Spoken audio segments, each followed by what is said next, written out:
thanks to our show sponsors, FMC Pre-School, Corn School, and ADAMA Canada. While other sources of innovation run dry and fail to understand your needs, ADAMA is here to deliver. And we're all in on you. Talk to your ADAMA sales rep today.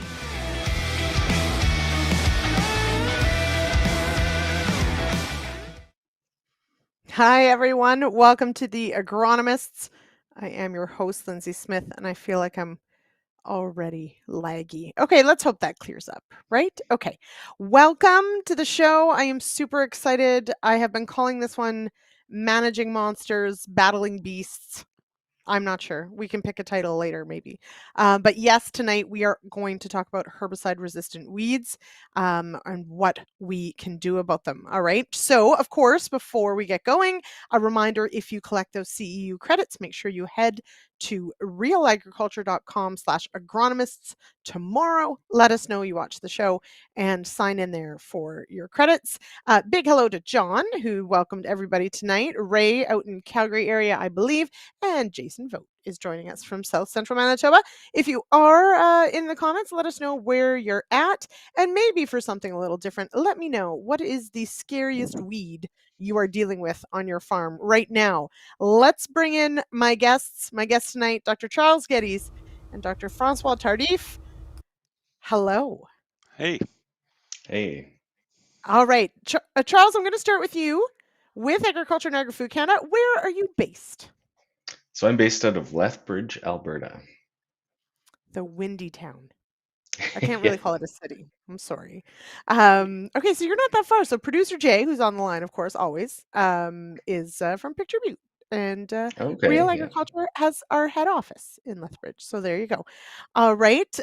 John is super excited about this episode. So am I. Okay, and we've got a hockey addict from Minnesota is most worried about water hemp, and goodness, I am with you on that one. All right, Francois, you're with the University of Guelph. So are you Correct. in Guelph then, or do you live in one of the lovely suburbs? No, I'm in Guelph, and I'm in my office right now. Just make it, quiet and peaceful, as opposed to the Peaceful. chaos of home. Sometimes. Sometimes it's a good Yeah. idea. And you've had a very long day of classes you were sharing. So I do Yeah, a few appreciate you. classes and a bunch of meetings, and it's one of those. But I, keep going. Coffee is Yes, wonderful. that's right. Caffeine does wonders. All Yeah. right, we've got some great. So we've got Johanna Lindebooms on from Haldimand, Ontario. Jason Vogt, of course, is worried about water hemp, Palmer amaranth, and fleabane. We'll probably talk about all of those tonight. And Kyle's at Yorkton, Saskatchewan. Kosha, kosha, kosha. That one is going to come up. I promise you, Kyle. Okay, so before we dig into some of the specific weeds, Francois, I'll start with you. You've been studying herbicide resistance a long time. What has been perhaps one of the neatest things you've learned in the research that you've been doing? Oh, it's a good question. I think the neatest thing is never assume, right? Like, we tend to go on those assumptions, and I learned that early during my postdoc years in Australia. I started to work on ryegrass. It was in the early 90s, and at the time they had big problems with ryegrass, and then the wild oat situation has just been starting, and the main thing was multiple resistance, and in terms of the physiology and the genetics, we were studying this, but it was interesting to see, or for me to hear some of the extension people, the agronomists and the industry people try to be in some sort of denial, say, okay, that's ryegrass and that's wild oat, but it's only grasses, won't happen to dicots, and then suddenly, like, your mustards and your south thistle start to pop up, right, to group 2, and then say, Hmm. well, it's only group 2 and group 1 won't be group 9. Well, guess where we're at. So um, there have been cycles. I've been in that game long enough to see that things, as you get new people involved, that people graduate and they get involved in resistance, they go like, oh wow, that's fascinating. I mean, it's a problem, but at the same time, the biology of it and understanding all the intricacies is fascinating Hmm. from the science perspective. And you start to get people now from outside agronomy. You get people working on the evolution of plants and ecologists, starting to address the problem, because that's an interesting issue just in terms of biology. Whether that helps us manage it, that's a different issue, right? But we can talk about that later. Yeah, that is the big question. All right, we've got some more friends joining in. Kevin from out in the Fraser Valley says that he has no resistant weeds here, as far as he knows. Charles, do you think that everyone knows what resistant weeds they have in the field? Yeah, so I mean, so that's a good question. In some cases, I think that it's safe to assume, right? But in other cases, perhaps not, right? So I'm always a big advocate of testing for resistance if you suspect it's there, right? Because there's also a whole other range of factors that can contribute to lack of control with a herbicide that are not resistance related, right? So I think it's just all part of knowing your enemy and sort of what you're dealing with, right? So yeah, in some cases it's safe to assume, like with herbicide resistant wild oat, which is present in the majority of fields where we sample wild oat across the prairies, right? But in other cases, for things that are perhaps unique, maybe it's best to do some testing. There you go. So I'll start with, and we've got some. Charles, you win for sending the most terrifying maps. So we'll get we'll get to some of those in a bit. But to Kevin's point, now Kevin has a lot of forage in rotation. He's a dairy farmer. So what role does something like our rotations play in the development of herbicide resistant weeds? Charles, I'll start with you, and then Francois, same question. Yeah, so I mean, crop rotation is kind of one of I think is maybe one of the biggest factors that can either drive resistance or maybe on the other hand help manage it, right?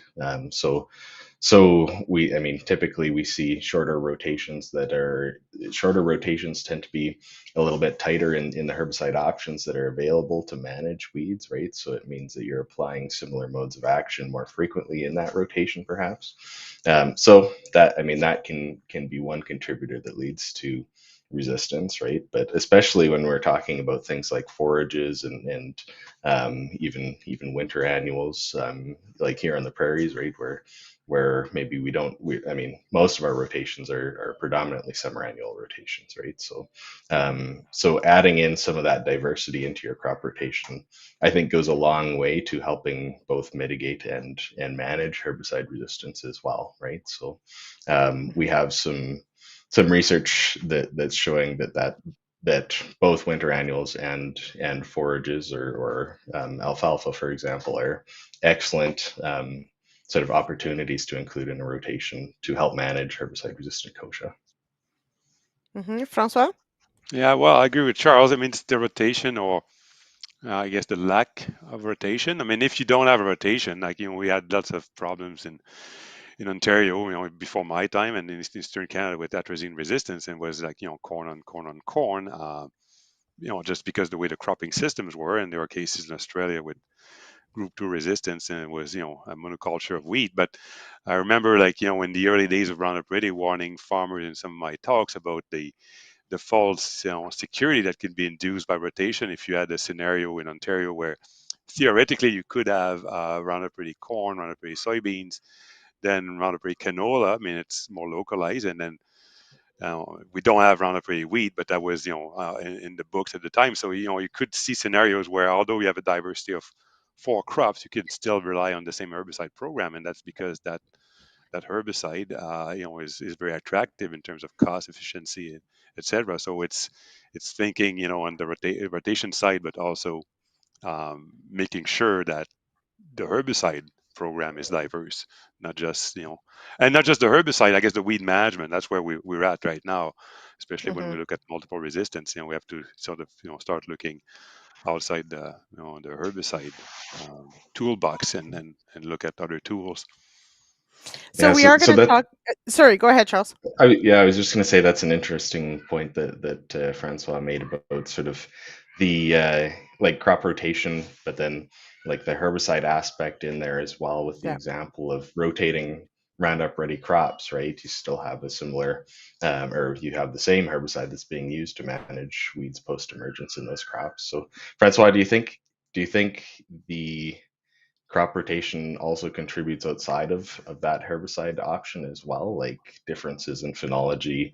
Not, I mean, obviously winter annual versus perennials and stuff like that, but even Yeah, phenology of summer annual crops as well Mm, could help yeah, yeah. contribute to different competitive ability. And Yeah, I guess in theory it does. I mean, I remember trying to find, strong data for that for my class, right? Like the effect of rotation, and it's quite diverse. I mean, people do surveys and look at wheat population over different systems, and it was kind of variable. I mean, you can find some strong evidence that in a diverse rotation will have, I guess, maybe a more weed diversity, but less number of a dominant weed.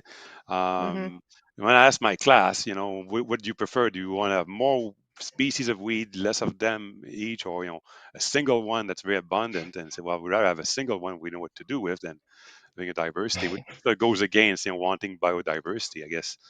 Um, mhm, so I don't know how long it takes before these rotation effects take place, just based on the crop.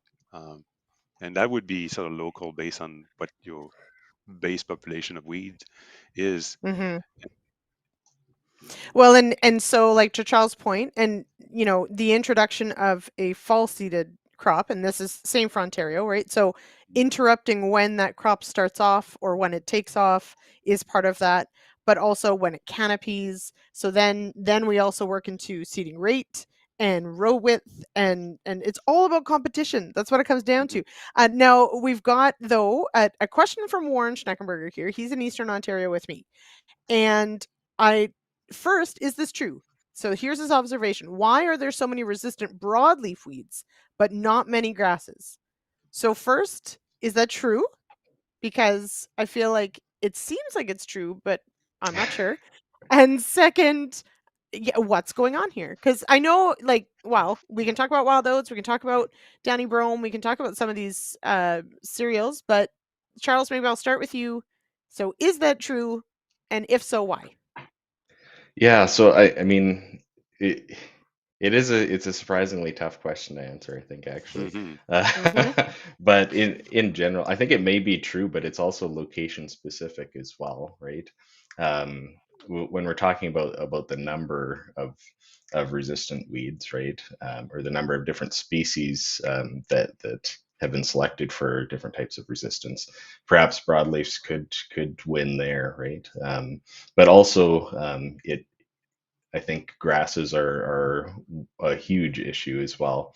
Thinking about, I mean, wild out on the prairies having a huge impact, right? So, yeah, there might be a difference in number, but as far as the impact, I think that they're probably equivalent. The other example is perhaps from Australia, right, and all the issues with ryegrass. So being Mhm. kind of one of their worst weeds that they're dealing with out there as well. So.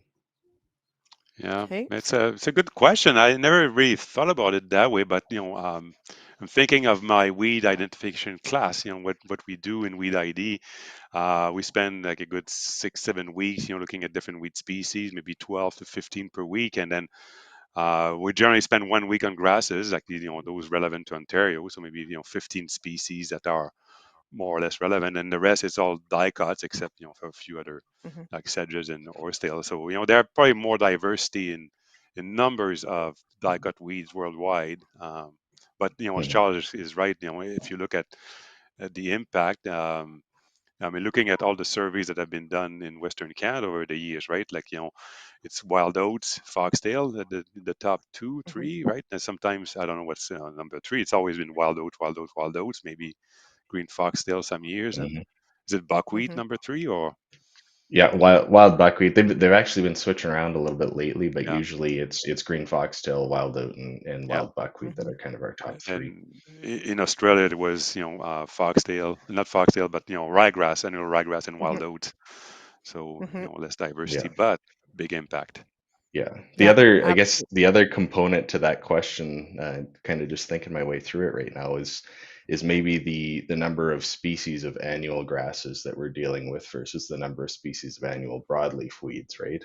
Where we Mhm. tend to have a wider range of broadleaf weed species that are annuals Hmm. compared with grasses. And typically, when we see herbicide resistance, it's more common in annual weed species. Hmm. So Janet's made a really good point here, and I know we've done, I think, an entire show just centered around this of putting in fall rye, or and so further to this question of, do we change up when we've got a crop going in? But especially, Francois, I think about fleabane and I think about soybeans, and how important is it to be trying to control fleabane in the years you're not growing soybeans with things like a fall rye crop?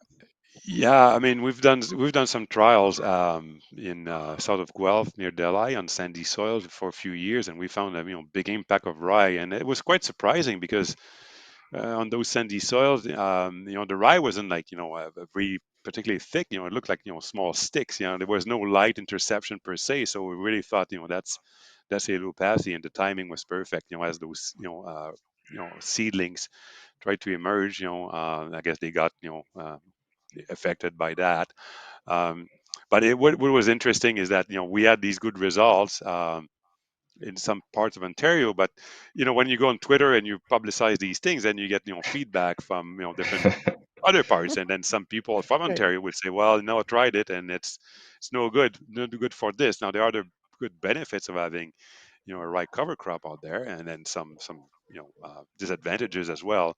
But I think that cover in the fall, for something like fleabane, in general, I would say it helps. But problem what with the image I carry with especially allelopathy, it's variable, right? Like rye is Mm. allelopathic, but Yeah. allelopathy is a defense mechanism, so it's response to stress. It varies over the growing season. The analogy I would give is, it's like you buy a herbicide, but the concentration of active is unknown, right? So is it a Mm, 200 or 500? You're not sure, so we'll spray it and we'll see what we get, right? So it's a bit the same with rye, and every articles I've seen, from the U.S. mostly, but from Canada as well, where they tried and look at weed control. I mean, there's a huge um, season effect, year effect. Hmm. yeah. If not also cultivar, when they add different cultivars. So I would say it's Mhm. good practice, but you can't, rely on it, just for that. You need to have a plan B. Yeah, and, Mhm. and the other thing, like fall rye, the allelopathy benefit that you see is often species specific as well, right? Hmm. So it may work Mhm. on some problem weeds, but probably not Not all all, of them. right? So yeah, So it's you're I you're think it's telling me that's it's not perfect?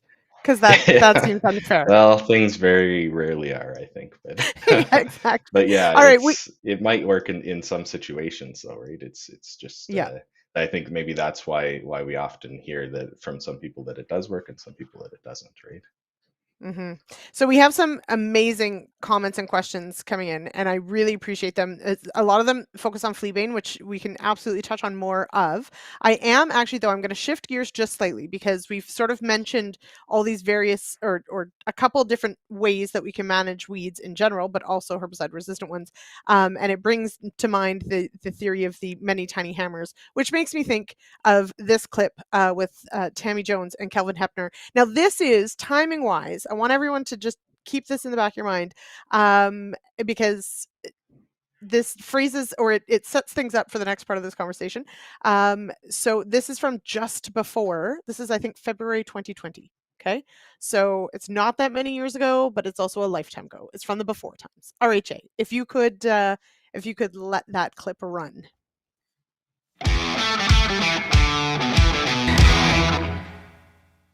Tammy, we know we have glyphosate resistant kochia in Western Canada, including here in Manitoba. Do we have a good handle on how severe that issue is? So, in one way, I think we really do, and in another way, maybe not.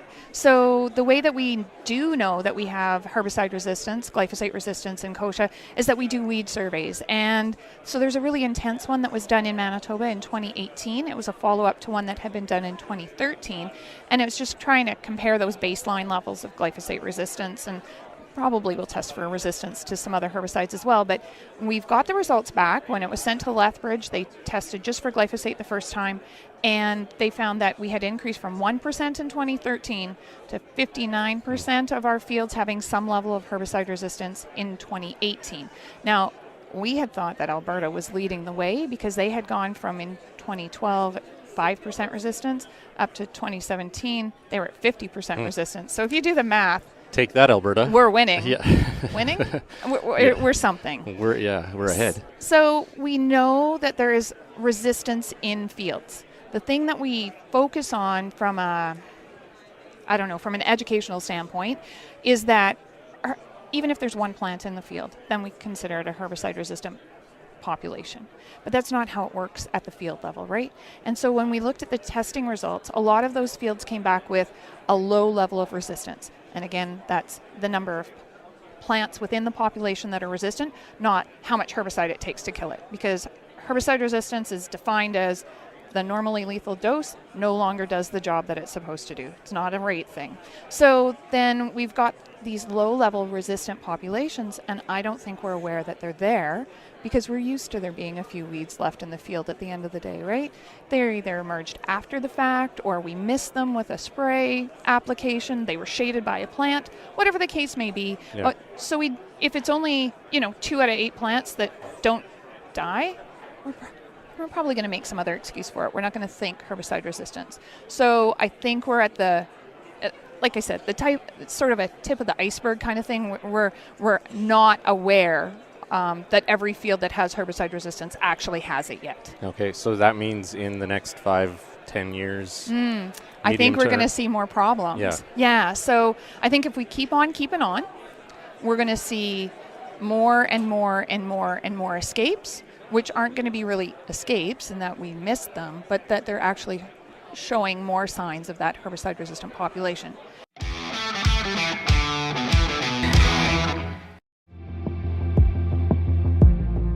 Our sponsors tonight are ADAMA Canada, Corn School, and FMC Pre-School.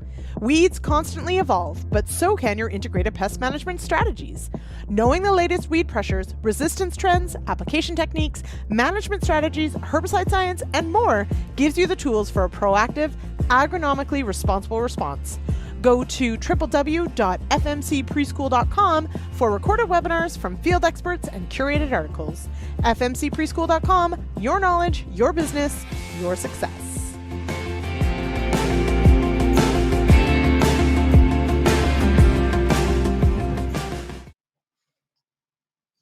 All right, we're back. And Tammy said some really cool things there. And Johanna, you have hit on a topic I absolutely want to cover, and that is the role that equipment can play in spreading some of these weeds. It also plays back to Jason's question earlier of just how quickly fleabane can spread. So we are going to get to those in a moment. But Charles, I want to start with you on Tammy's comment. So that was 3 years ago, just shy of 3 years ago. She said in 5 years, probably going to be a lot worse. What is the latest, the current state of herbicide-resistant kochia in Western Canada? I think I have some slides there that we could probably bring up, and I could maybe take you through it just briefly. We have one for the Alberta survey, I think there. Yeah, so this is kind of the timeline for for herbicide resistance in Alberta. And so when Tammy mentioned that they sent populations to Alberta, or they sent them to Lethbridge, they actually sent them to me. So we did that screening. But so here's kind of the timeline of the kochia resistance surveys, and these were initially led by Hugh Becky, and then when Hugh retired from AFC, they kind of transferred over to sort of my lab doing Manitoba and Alberta, and then Sean Sharp from Saskatoon doing Saskatchewan, and so here we can see the progression of resistance over time. So I mean, on these maps, you see like percentages below sort of the year that the surveys were done, and those are the percentage of populations that have some level of resistance to different herbicides.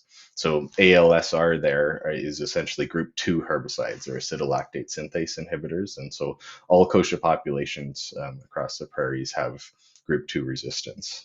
But so GR would be glyphosate resistance. So 2012 we had 4% glyphosate resistance. then 50% in 2017, and then the most recent results from 2021 being 78% of the populations had some level of glyphosate resistance. And so Tammy mentioned it was about 58, 59% in Manitoba back in 2018 as well. And then on top of that, in the 2017 and 2021 surveys, you see DR and FR, which are dicamba resistance and fluroxypyr resistance there as well. So it's definitely an issue that's growing for sure. And I think I had another slide that I sent also that had a Venn diagram. It might have been the one right after this. And yeah, so this is the other thing that Tammy was mentioning. So she said like those populations that we had observed from Manitoba, the majority of them had low level resistance, meaning a lower number of individuals in the population were resistant to glyphosate. And so this is actually what we're showing here in that first diagram, where we have resistance incidence from 0 to 100%. So resistance incidence being the percentage of individuals in a population that are resistant to these different herbicides. And we're showing a timeline of the different surveys that we've done. So if you look at glyphosate on the top there, you see the 2012 survey, the 2017, and then the 2021 survey. So those three that we just talked about. And you see that resistance incidence now shifting as well, right? So as the survey timeline progresses, we're not only seeing more populations that have resistance, but we're also seeing more individuals in those populations that are resistant as well. I told you he had terrifying graphs, everyone. And this is ta-da! Okay, so what one of the things that we often gets mentioned on the show is we cannot spray ourselves out of this problem, right? Because spraying also got us into this problem. And this is why we talk about many tiny hammers and we talk about all the different things we can do. We've talked about rotation, fall seeded crops, these sorts of things. So there's a few questions that sort of, for me, stem from this because so we've had incredible expansion of the area where these populations are found, as well as the types of herbicides they're resistant to. So then the question is why, right? So why do we have, or something like fleabane or water hemp moving so quickly across Ontario? Why do we have kochia in that few years being able to spread or develop that kind of resistance? Or are we just testing for it so we find it? These are very big questions. So Francois, I want to start with you on one of them, which is like Janet has brought up, and Johanna has brought up movement of weed seeds. So in the case of, I think it's water hemp, I want to say, should we be, as custom harvesters or those that offer that services, should we be strategically harvesting fields that we know have certain populations? Should we be cleaning our combines better than we do? Are we missing a step, maybe, is what I'm asking, as far as management of these populations when we're not really thinking about the equipment that we're using? Yeah, I mean, these are good questions, right? I was dreading. I was hoping you didn't see these questions. And you can count on Joanna to ask these, very good That's right. questions. It's always been Yeah. very sharp. I mean, that's a good one. Like the cleaning one, right? Whenever I mention Yeah. that in class, for example, like cleaning combines, I can see eyes rolling, right? We don't have time to Yeah. do that. I mean, it's these are big machines, and then water hemp seeds, like pigweed seeds, they hide in nooks and crannies, but they are definitely involved. I mean. The very, Mhm. very first cases, not all of them, but few cases of the water hemp resistance that was, before glyphosate group 2 resistance in 2003. I mean, that was, site near Petrolia in near Sarnia where they had done some demos. They brought combines from the US, got a few Mhm. swath in the field, and then a few years after, like, oh, I got that strange pigweed, right? Yeah. And then, there are anecdotes of people buying combines from the US and then a few years later find a problem. I mean, that's part of it. I mean, for Waterham, ducks have been blamed for a while. Studies from the U.S. Asked they got the guts of ducks after hunters would give them, and then found Waterham. So people were more than happy to blame ducks. Oh well, it's not our fault. It's the ducks, right? So yeah, it could be part of it. I mean, wildlife can play a role. I mean, but we have to look at our practices now. how realistic would it be to have combines dedicated just to water hemp fields so it contain? I don't know how practical that would be. I guess that would sort of prevent the expansion of the problem from one field to the next. The issue is that you may miss them, right? Like maybe like it could work in theory, but I don't know how practical that would be. That Hmm. one. Well, and there's also we've had these conversations and largely out of Australia in the seed destructors, right, that go on the combine, but of course that takes horsepower. It only gets the seeds, of course, that are mature at that time. So, it's not a perfect solution either. Um, Charles, back to you on this kochia thing though. Why? So were we just not testing for it, or did it really occur this quickly? And if so, why? What the heck, kochia? Y- Yeah, yeah. So I mean, kosher one, it surprises me, and I'm the one that's doing this testing, right? But Great. but yeah, so it's I don't think it's related to like that necessarily that we're just looking for it, right? Because those surveys that we had showed there in the slide, the methodology in those surveys has remained the same throughout, right? So it certainly is progressing because we're using the same methodology and seeing different results, right? So so I mean that I think that kind of answers that question. Related to the spread, though, I mean there's so many ways that herbicide resistance can spread, and kochia is perhaps a unique one, right? Where it's a tumbleweed, so it's extremely efficient at spreading seed among multiple fields in an individual year, right? So it's efficient at seed dispersal, but then it's also efficient with outcrossing as well, so dispersing herbicide resistance through pollen, right? Mhm. So I think it's the unique combination of both of those in the same species that really contribute to this issue spreading rapidly. So Can I Francois, And can I ask sorry, I was Charles a gonna say, question? It's been of course. itching, right? Like kochia, is it a cross pollinator or a self it's well both, right? or So both? it's Okay, yeah, very so good. it's it does self, but it has protogynous flowering, right? So the flower, the female part of the flower matures before the male part of the flower, which creates sort of this initial period of kind of forced outcrossing before it can self-pollinate. Yeah. So self-pollination almost just ensures that it will produce seed. It is a But yeah, jerk. cross mixes the See? genes, right? Because it Yeah, reminds me, Yeah, like the yeah. Venn diagram reminded me of the situation in Ontario with water hemp, where I yeah. was telling a few crop advi a few crop advisors before, was it before Christmas, after Christmas, before Christmas, right? Yeah, I had a farmers meeting, and telling them like when you look at the water hemp, you can't generalize. Like you need to have it tested because we have two-way resistance, three-way resistance, four-way, and then even within four ways, it could be like group 2, 5, 14, 9, or group Mhm. 27. So you don't know Mhm. exactly, so you can't generalize it. It would be the same with the kochia. You assume it's all group 2, but you can't just say, well, I'll take a chance with one of the oxinic because it may have dicamba resistance, and then so the Yeah, importance yeah. of testing is there definitely. Mhm. Yeah, for sure. The unique thing we're seeing with kochia is, especially with the auxins, is that it doesn't necessarily overlap between dicamba and fluroxypyr as well. Hmm. So the auxins Mhm. are at least when it comes to resistance, are acting differently, right? Yes. Where you can have resistance to one and not the other, or you can have both. Yeah, You we're guys are seeing the gonna make same. my Sorry, Lindsay. Oh, jeez. No, I was gonna say Okay. you're gonna make my head explode, guys. Yeah, we're seeing the But same. this is I've got fantastic. student, with Isabel, Akeland's working with Peter Sikima and me on some green pigweed resistant to MCPA, and it has resistance to MCPA, a bit to 2,4-D dichlorprop, and then aminocyclopyrechlor, but not 2,4-D. MCPA not 2,4-D, but dichlorprop and micaprop, Hmm. and also no resistance to dicamba. So it's uh, not only you need to test, but you need to test within a mode of Yeah, action, which yeah, makes it a exactly. bit more Yeah.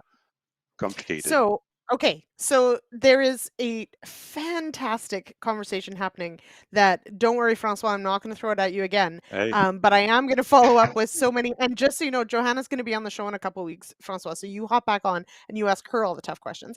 But there is a question about just the logistic, not just the time it takes to clean a combine, but whose job is it? Who pays for it? Is customer too competitive? So I think it's a fantastic conversation. Please continue to have it because there's lots of things I want to follow up on. And maybe we do a whole other episode on that. But one of the things, so when we list off how many different, we have certain weed populations that have multi-resistance. And so we can talk about how it evolves, those sorts of things. But Francois, you've got a couple slides here that I want you to explain because one of the mhm. questions always comes down to herbicide rates and the role of low rates, high rates play in either causing resistance, not. So walk me through this beautiful diagram that you have made. It's quite pretty.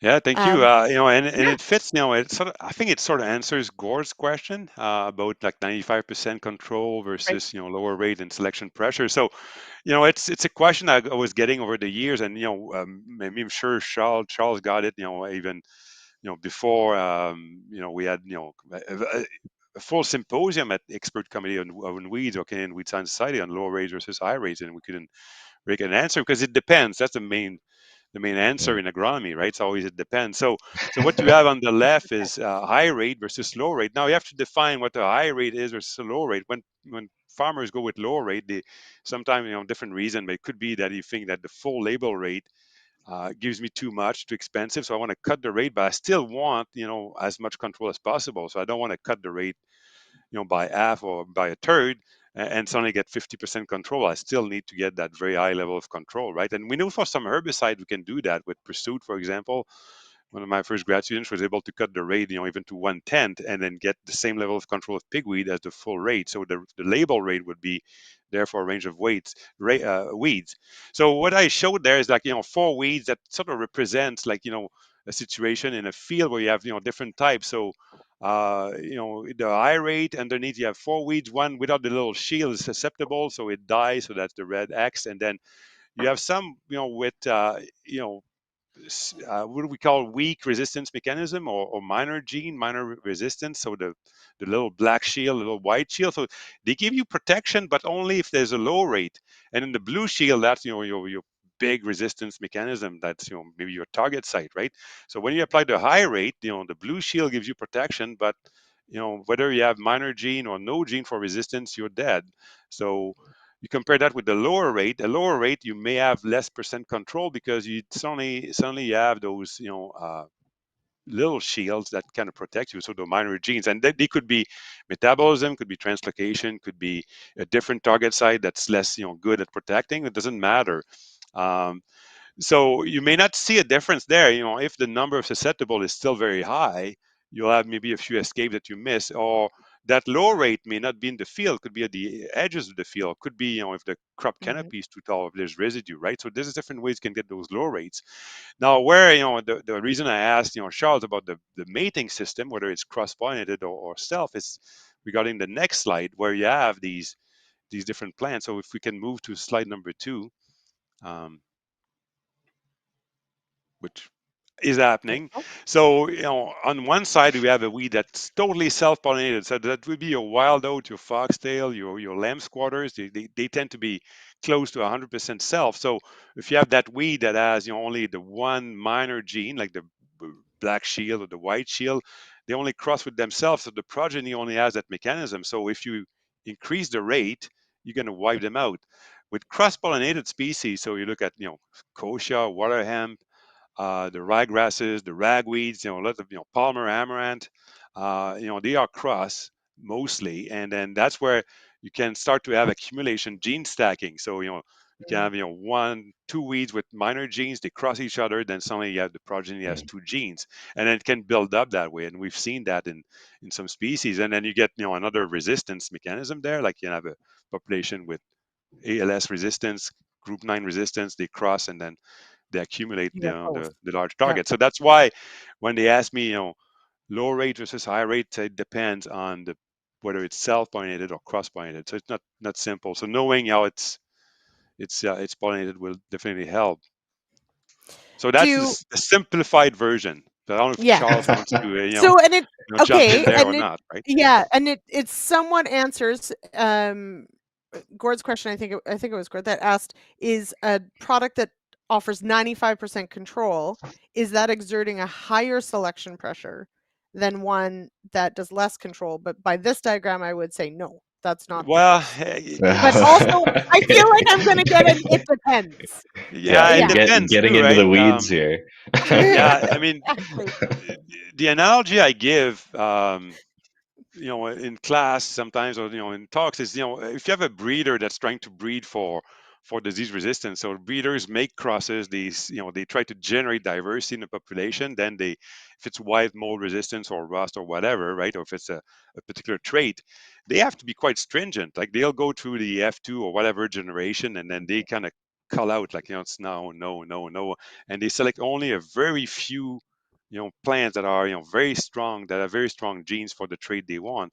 So the lower herbicide rate, it may select for those weak genes, and the only way it's going to help is if the weed is cross-pollinated. So if you have a self-pollinated plant, in theory a low rate will give you more escapes, but those escapes may not help those plants get protection against the higher rate you may come up with later. So it's a big it depends.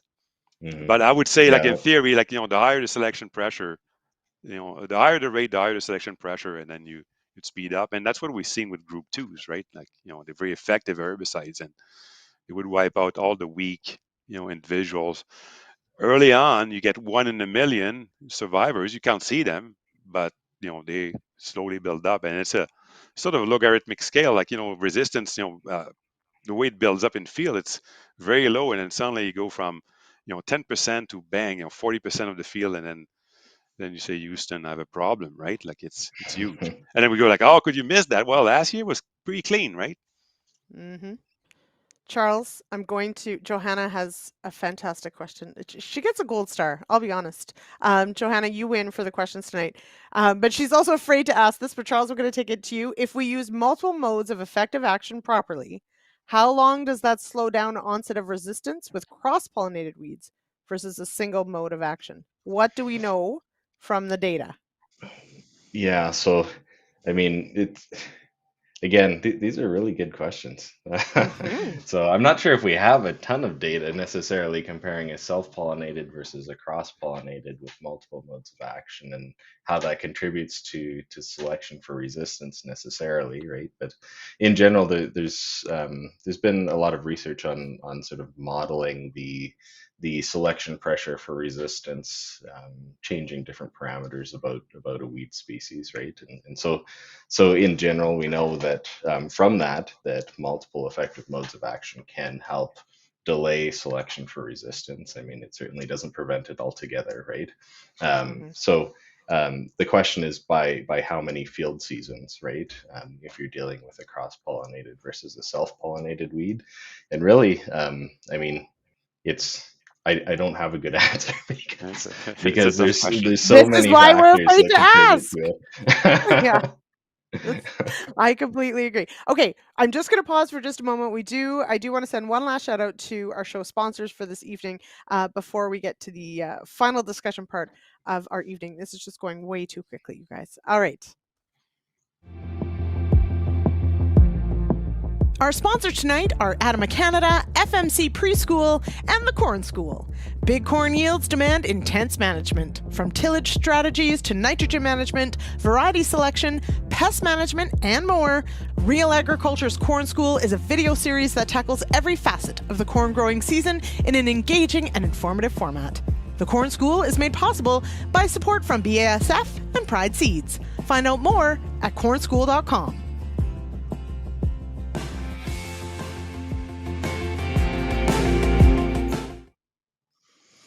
Okay, so we have a few things. So we do have one question here about bird mustard. Francois, do you know about bird mustard? I have never heard of bird mustard. Crossing with herbicide-resistant canola.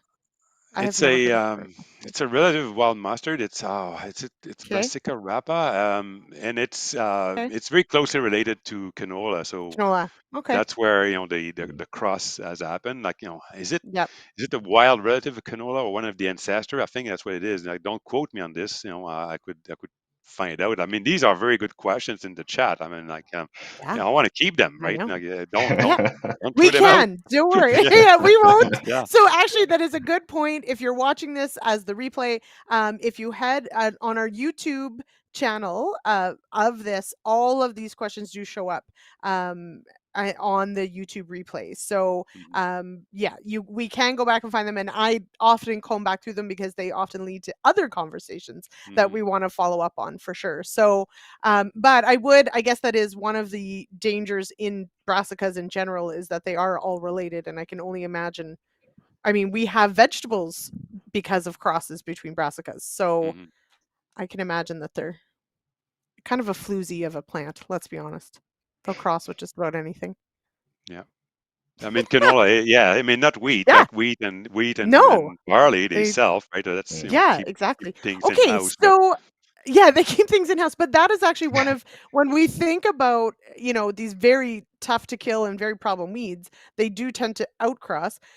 So I do wonder, do we have is that grasses, many of them self-pollinate, but lots of them cross-pollinate, but do we have a higher percentage that self-pollinate, and is that why we don't have as many or less multi-modes of action? I don't know. I think in the annual weeds, like I'm thinking of, the foxtails in Ontario, like, Do the they three main cross? foxtails, Yeah, they self, the panicums, like, yep, Mhm. wheatgrass and proso, I think they self. Barnyard grass would be a selfer. So I think most of the yep, important summer annual weeds, grass or weeds, self. they tend to self.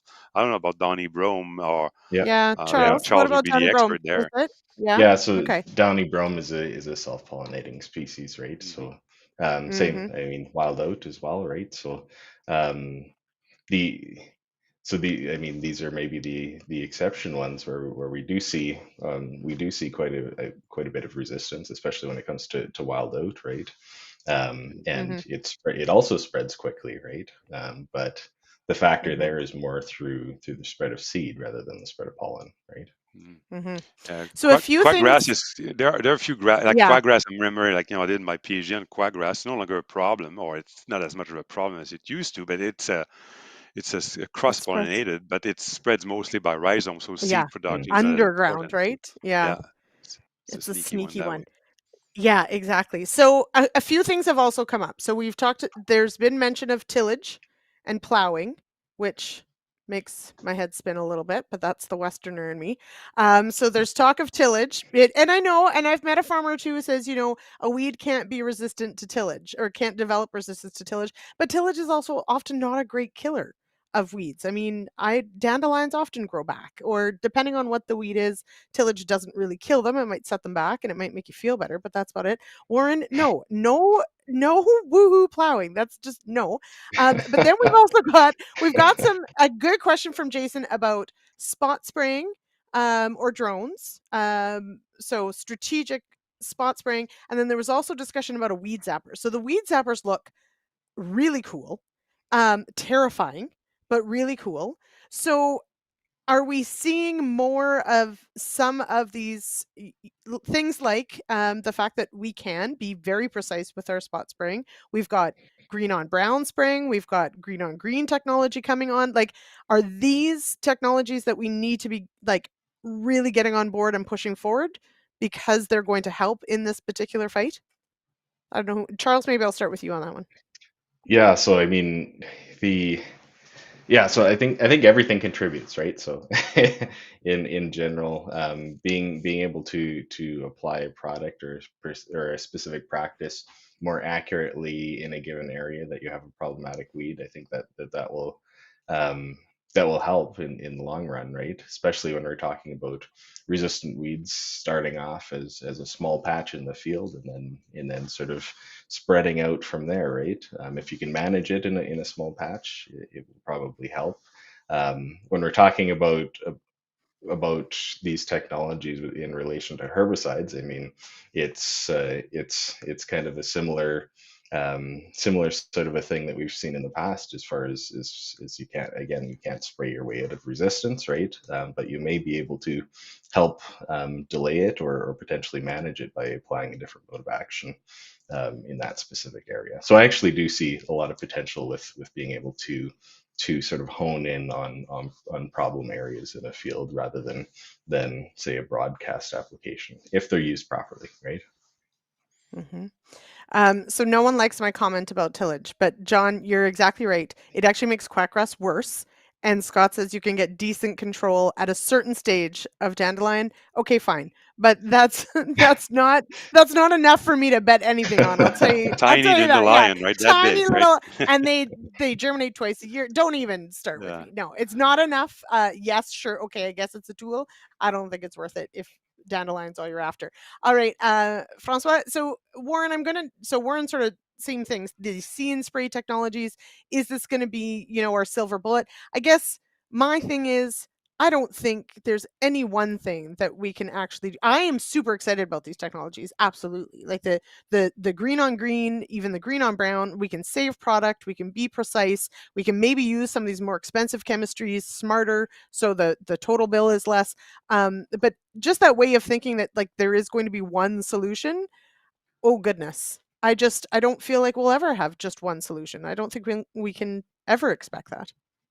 There's no silver bullet there, right? Like, yeah.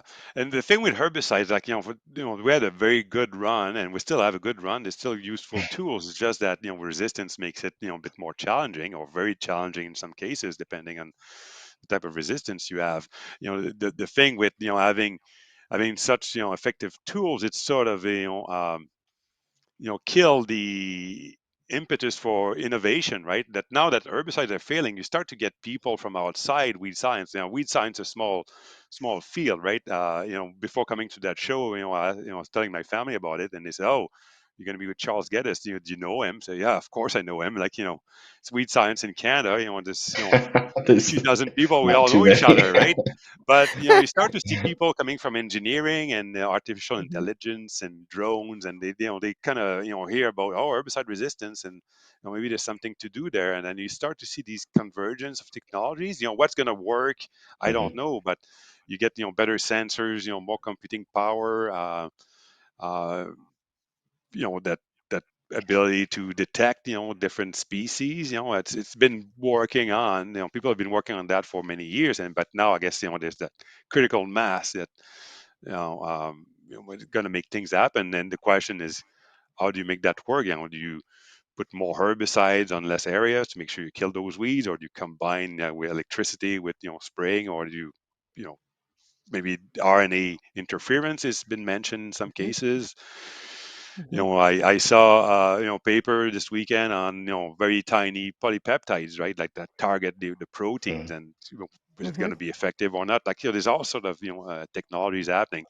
I guess the key would be to make that in a package that still allows farmers to apply them in an effective manner. And when the problem is that with the little hammers is that if you get too many hammers and they're slightly different, so how do you make them work together, right?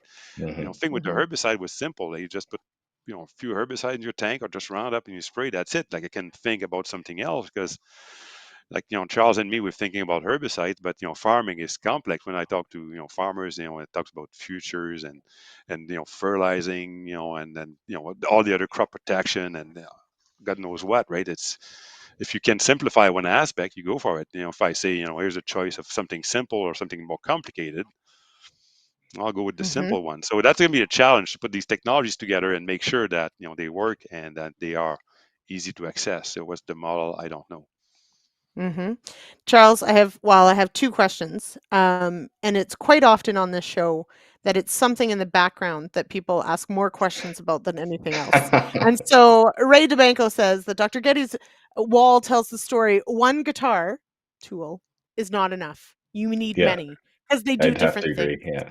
Yeah, so you can tell us the story about your guitars in a minute, but Joe Johnson has has a great question, and I think the answer might be in looking back at what we have. So, is there data on how long we can expect it to take from use of a novel mode of action and the emergence of resistant weeds? So, the way I sort of flip that back is what have we learned from the resistant weeds we have now? How long did it take really to see resistance show up after certain modes of actions were introduced? Yeah, so again, not necessarily a one answer kind of a deal here, but so like when we're talking about the initial evolution of resistance, right? There's been modeling work again on sort of how long would it take for resistance to show up, right? With whatever parameters we're looking at based on the weed species, the mode of action, the efficacy, everything else, right? So there's so many contributing factors, first of all. But we do know that for target site resistance, for example, some types of resistance show up more frequently, right? And so I'm thinking of I don't have the figure, but we have like the triangle. Francois probably knows what I'm talking about here, but showing the different modes of action, right, and sort of like group 1 and 2 having higher selection for resistance, typically Mhm. showing up after fewer growing seasons of using those particular products compared with some of the others that take longer, right? So there is a little bit of a difference there, but it can range from a few years all the way up to a few decades, right? Right, So because it's there was a time where, I think Francois, you alluded to it in the beginning of this conversation of making these assumptions that certain, plants would never be resistant Mhm. to certain groups, or, this mm, idea that it has a super low chance of being one of the ones we worry about, and yet we've been proven wrong over and over. Mhm. So, Mhm. yeah, so this idea, but I mean, as you mentioned, there are different rates at which we develop resistance depending on the mode of action as well as the populations it's yes. So John has a question.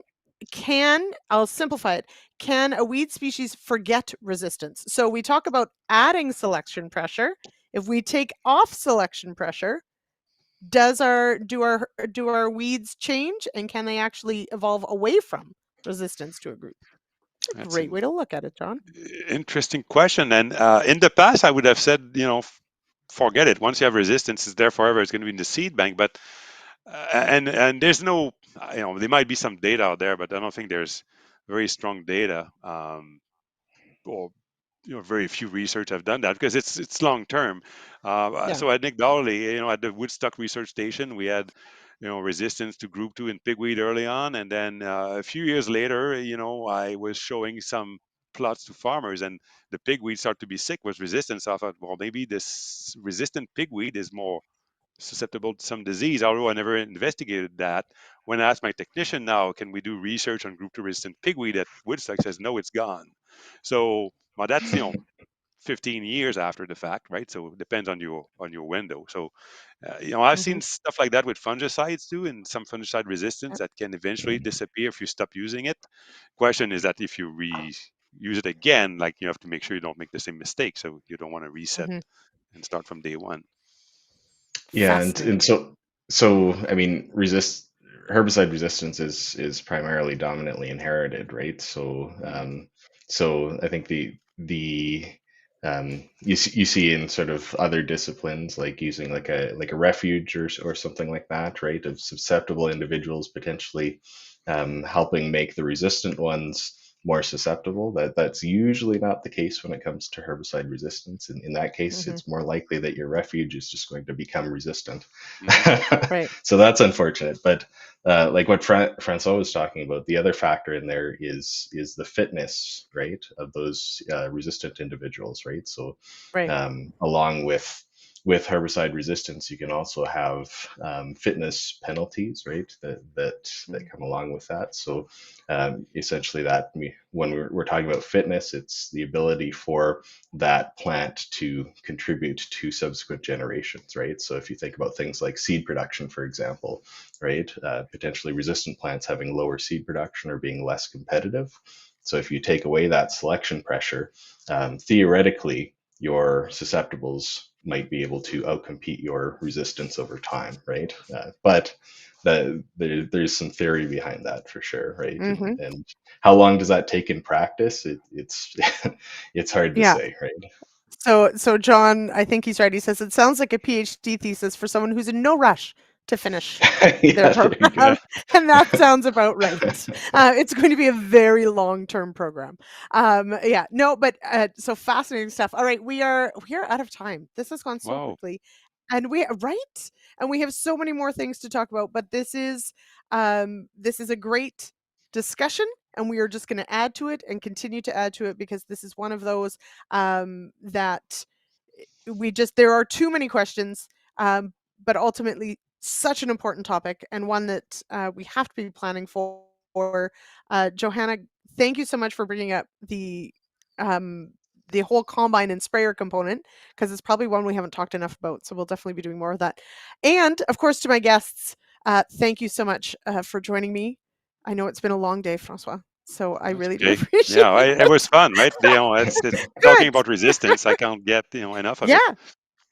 Yes, and Charles, I know yesterday was a late day for you as well, so thank you so much for being willing to do this as well.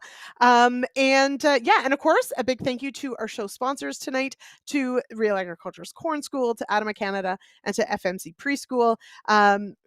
Absolutely, just a fantastic evening, and thank you to everyone in the comments. We'll see you next week at 8 p.m. Eastern. We're going to be talking wrestling residue for soybeans. Yes. All right. We'll see you next week, everybody. Cheers. Take care.